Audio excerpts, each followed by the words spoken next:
Bonjour chers élèves. Aujourd'hui, on va entamer une nouvelle leçon de vocabulaire intitulée Le passage du nom à l'adjectif. Tout d'abord, on va faire un petit rappel qui est sous forme d'un exercice. Et ce rappel va nous aider énormément à comprendre la notion du jour. Bien, je me souviens. Je donne un verbe à partir de chaque nom suivant. Étude, le verbe, automatiquement, c'est étudier. Surprise, le verbe, c'est surprendre. Boisson, le verbe, c'est boire. Morsure, le verbe, c'est mordre. Ouverture, le verbe, c'est ouvrir.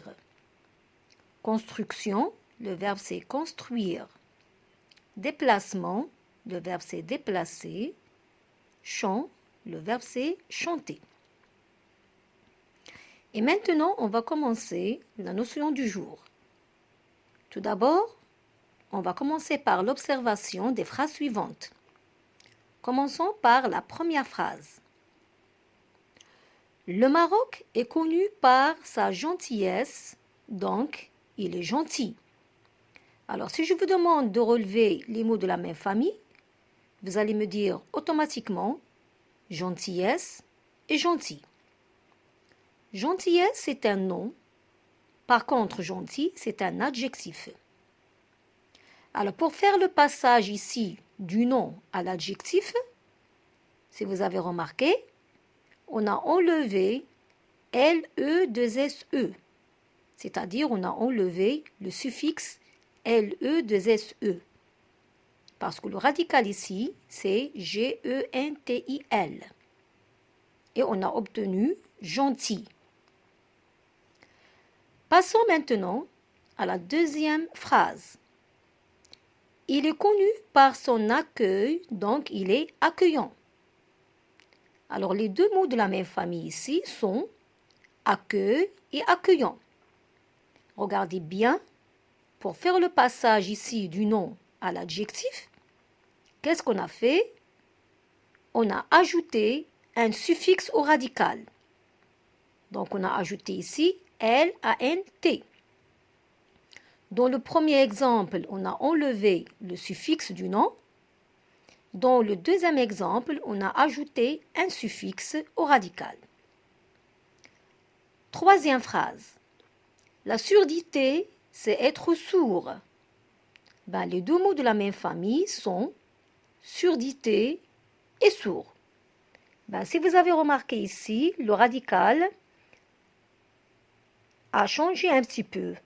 Vous voyez? Donc, surdité, regardez, il y a SUR. Par contre, sourd, il y a SOUR. Donc, pour le radical, c'est SURD. Mais ici, il y a un changement. D'accord? Bien. Alors, qu'est-ce qu'on peut retenir de tout ça? Je retiens. On peut former un adjectif à partir du radical d'un nom, de la famille ou bien de la même famille, en ajoutant un suffixe ou en supprimant le suffixe. Mais parfois, le radical est légèrement modifié. Donc, voir exemple ci-dessus. C'est très facile et très simple.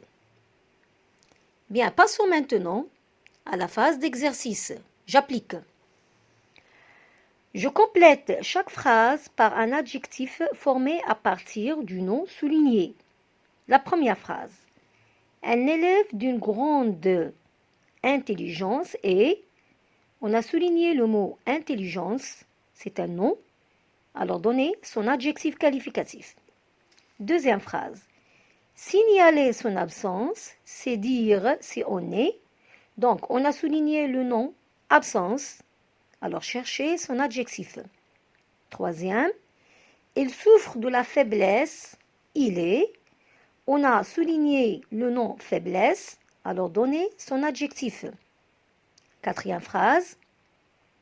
Cesse cette inquiétude. Ne soit pas.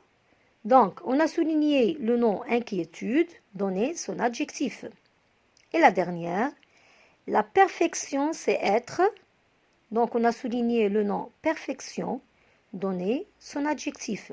C'est très simple. Bonne chance.